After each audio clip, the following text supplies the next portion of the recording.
Çaya parêzvanê dile. Li gorî lêkolîneke nû ya zanîngeheke Çînî, vexwarina yek noqte du lître çaya rojane, metirsiya nexweşiya dil kem dike. Li gorî lêkolîneke li ser nêzîkî 1 milyon kesan, vexwarina deskan çaya a beşekî rojane metirsiya nexweşiya dil, li gorî kesen ku ket çay ve nexwarine ji sedî 16 kem kiriye.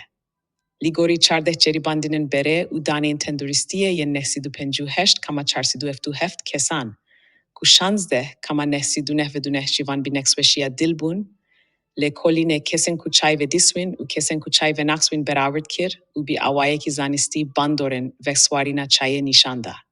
Tîma bijîşkî ya zanîngeha nanîng jî piştgirî da encamên lêkolînê û banga vexwarina çaya vekî beşek jî parêzê kir.